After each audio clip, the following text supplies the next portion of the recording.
Nouveau tutoriel pour apprendre à utiliser quelques outils pratiques de Photopea. Aujourd'hui, nous allons utiliser le pinceau et voir certaines de ses options. Du coup, sur fond blanc, nous créons un calque par-dessus le fond blanc pour ne pas dénaturer le fond blanc. Nous faisons ici une sélection de la taille et de la dureté. Donc ici, je prends le pinceau en dureté à 100%, qui fait que les bords sont bien définis.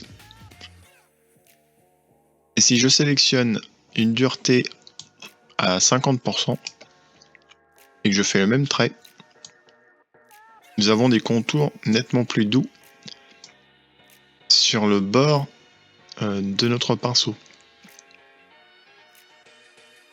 Évidemment, si je baisse la dureté encore plus, ça va baisser encore plus le contour de mon pinceau. Vous avez donc la possibilité de régler la taille et la dureté ici, mais vous pouvez aussi utiliser le raccourci clavier Alt, clic droit souris pour maintenir enfoncé, aller à gauche ou à droite pour réduire la taille du pinceau. Et si vous allez de haut en bas, vous allez régler les bords du pinceau, la dureté.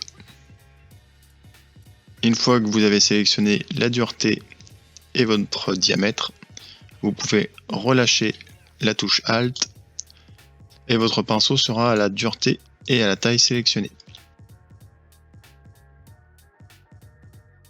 Nous allons donc parler des calques. Les calques.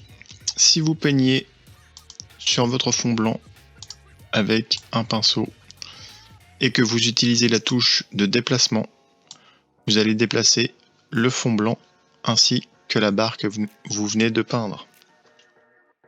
Si vous voulez éviter de détruire votre image de base en peignant directement dessus, il suffit donc de rajouter un calque, de prendre le pinceau, de peindre dessus,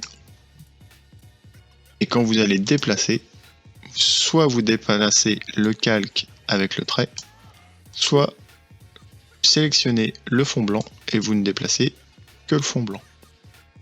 Pour l'exemple, je vais créer deux calques au-dessus de mon fond blanc. Le premier, je vais l'appeler carré, et le deuxième, je vais le renommer en cliquant deux fois dessus, rond. Je vais sélectionner le calque carré. Je vais aller ici dans l'option de forme.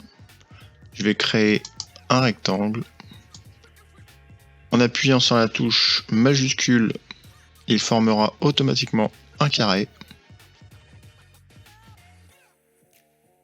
Ce carré va se remplir en noir. Si vous voulez changer sa couleur, il faudra passer ici.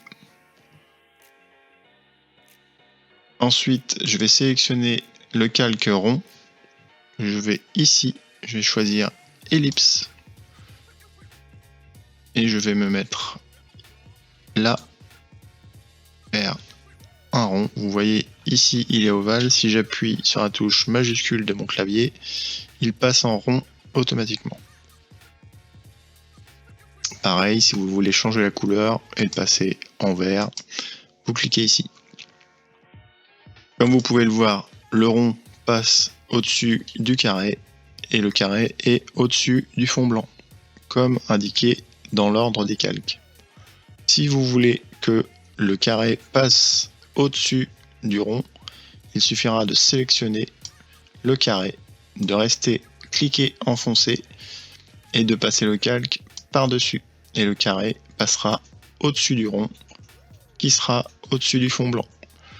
Évidemment, si vous faites la même technique avec le fond blanc, cliquez, enfoncez et passez le calque fond blanc au-dessus, nous retrouverons le fond blanc uniquement. Si vous repassez le carré au-dessus du fond blanc, il apparaîtra au-dessus du fond blanc et nous ne verrons pas apparaître le rond vert.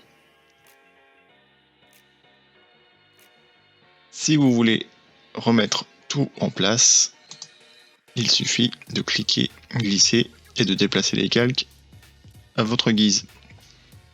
Le fait de les avoir sur des calques différents, vous allez pouvoir, avec l'outil de déplacement, déplacer les formes uniquement et placer celles-ci où vous le souhaitez, voire même redéfinir leur taille.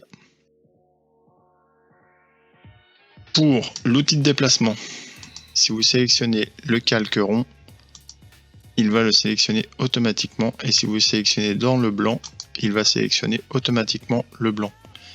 Cette option n'est possible que si vous faites, si vous cochez l'option de sélection automatique des calques. Si elle est décochée, vous ne pourrez pas sélectionner aucun des calques. Vous serez obligé de passer par la sélection du calque directement sur la colonne de droite. Si vous n'avez pas les contrôles de transformation des formes, ici pour réduire ou augmenter les tailles, ou voire même sur les côtés si vous mettez dans les coins pour les faire pivoter, si ces ces carrés blancs, si ces carrés blancs n'apparaissent pas sur les bords de votre forme, il faut aller dans l'outil de déplacement et vérifier que les contrôles de transformation sont cochés. Ici, ils ne sont pas cochés et du coup, je ne peux ni agrandir, ni réduire, ni faire pivoter ma forme rouge. Mais je peux quand même la sélectionner car elle est sélectionnée ici. Donc dans la plupart des cas, il faut cocher les deux options.